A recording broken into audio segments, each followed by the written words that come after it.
ดแท้เดของเขาเป็นตาเอาแท้ของเพื่อนใจวนเวียนเพื่อนบ่ห่างเห็นนำทางว่าสิเว้าแต่ผัวเจ้าผัดบ่เพลิ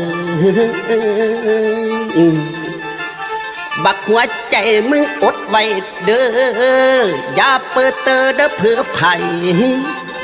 ขั้นผัวเพื่อยามใดจังค่อยไปเป็นแมวเป่า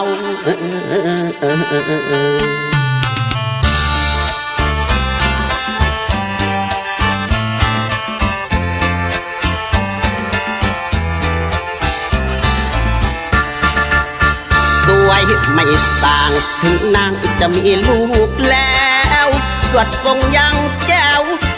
เสียจนหลงจีบพบเพลอแล้วพี่จะรีบพาน้องไปเที่ยวพ้องนี่แอบจีบตอนพัวเพลอเห็นสะโพกเอวอกของแก้มเมียเขาโอ้เฮ้ยเมียเราเน่าซะจนท้องเฟ้อเห็นเมียเขาแล้วเรามานอนละเมอไม่นานเราคงได้เจอทั้งเถอะบาปกรรมไม่ครูหัวลงบ้านกะสิคัดหมอบซองเขานั่งถ่ายอยู่ห้องอย่าหลงห้องว่าแมวยันถึกแหวนั่นก็พองปัดป่าบัดห้าผัวเขามาสิพาผัวยันทึกหันทึกยันปานกะหาใครยังก็เอาให้ได้รอให้แต่นี่หรือเขาว่าเป็นชายชู้พวกเขาไม่อยู่กับเป็นชู้เมียเขาก็รู้ว่าของต้องห้ามบ้ากามหรือไรนอเราหัวใจมันคอยแต่จะเอาหลงรักเมียเขาเย็นเช้าเฝ้ามอ